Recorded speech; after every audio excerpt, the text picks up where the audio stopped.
রাধে কৃষ্ণ বন্ধুরা, জয় গোবিন্দ, জয় হরিবল। দেখতেই পাচ্ছ এখানে হরিবল ও রাধে কৃষ্ণর ছবি দেওয়া হয়েছে, কারণ এখানে একটা জায়গায় দুটো পুজো হয়েছিল, মানে হরিবল পুজো হয়েছিল এবং রাধাকৃষ্ণ পুজো হয়েছিল। এটা হয়েছিল আমার শ্বশুরবাড়ি ঘুটেশ্বরী কলেজ মাঠের এখানে। তো দেখতেই পাচ্ছ ফার্স্টে এখানে দলকে আগমন করা হচ্ছে, তো অপূর্ব লাগছিল, কারণ আমি লাইভে ফার্স্ট টাইম দেখছি আর আমার বিয়ের পর প্রথম পুজো। তো এখানে তোমার দাদা ছিল না, তোমার দাদা অফিসে ছিল, তো সেই কারণে আমার কোনো ফুটেজ দেওয়া হয়নি।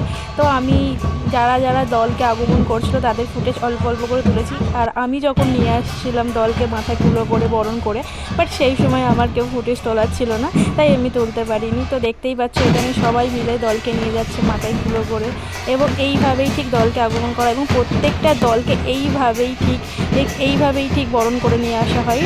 এবং এখানে না হোক প্রায় 100 থেকে 150টা দল এসেছিলো সেই দিনে। তো আমি তো সব ফুটেজ নিতে পারিনি, কারণ আমিও এর মধ্যে দলকে নিয়ে আসছিলাম মাথায় তুলো করে নিয়ে। তো দেখতেই পাচ্ছ এখানে সবাই দুহাত তুলে নাচতে নাচতে আসছে, এবং ওইসব ডাঙ্কার আওয়াজ হচ্ছে, এবং অপূর্ব ডাঙ্কা বাজানো হচ্ছে মন্দিরের সামনে।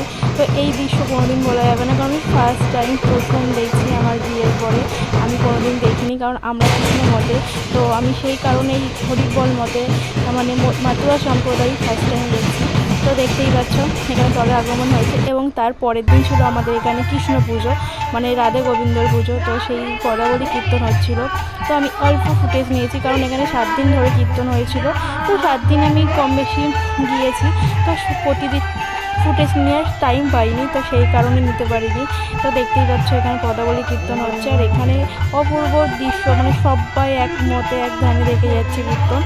তো আর এখানে 7 দিন টানা খাওয়া দাওয়াও দিয়েছিল।